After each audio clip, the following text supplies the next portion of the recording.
This is Horace Mann, born in 1796. He is the father of the common school movement. During his lifetime, society had many problems, including local district control of the schools, the large gap between social classes, a high crime rate, and a terrible economy. Mann wanted to change these things and believed that he could by creating the common school, an idea that all students can be educated under the same roof, learning the same things, no matter their class, race, or their socioeconomic standards. By basing the curriculum of the government policy, he saw that he could end discourse between classes and political parties. He also believed that teacher training was dismal, and thus created the normal school to develop a strong system to train teachers. Hi, I'm Mr. Zhang, a representative from the Department of Education. May I ask you some questions about current education? Sure, I'm happy to educate you like I have theorized to educate the masses. Okay. Currently, the achievement gap and the opportunity gap among students is large.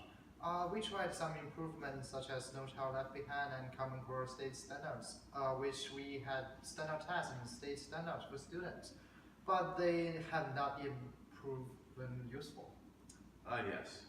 My colleagues and I up in Teacher Heaven have been discussing this issue, and I again refer back to my beliefs that it is essential for there to be some sort of regulation and standardization in the education system. I believe that all students should be getting the same education, and personally, I feel that the issues for the lack of student progress has been a lack of classes on moral life lessons for students.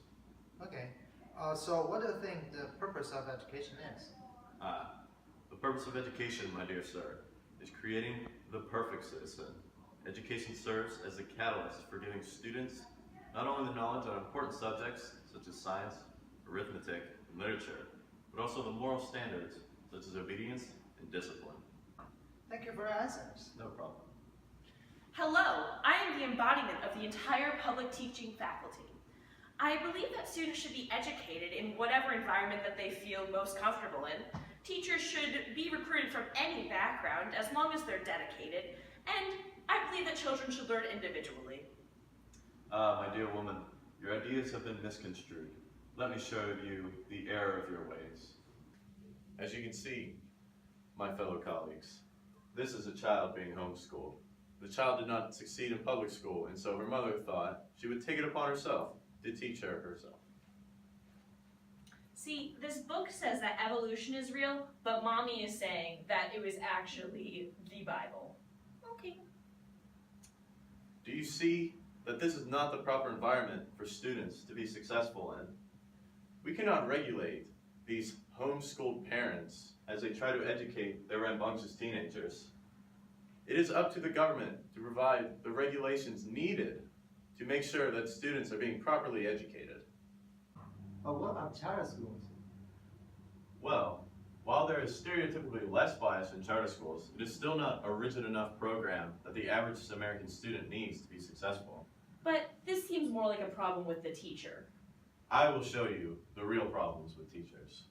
Okay, if you use the Pythagorean theorem to find the length of the hypotenuse, and then find the derivative of the function all together, you can then begin to divide by the dividend to find the quotient. Overall, the answer would be 3027.49. Any questions? Professor, this is nice night. Why you are going too fast? If you have any questions, you can read it in the textbook. That teacher is teaching very advanced topics to her students. Yes. The problem with teachers is that while they have advanced degrees in their field of study, and they know lots of information that will help society, the problem is they have not been taught the proper way to teach these young students, and they do not realize when too much information is too much information for them to handle.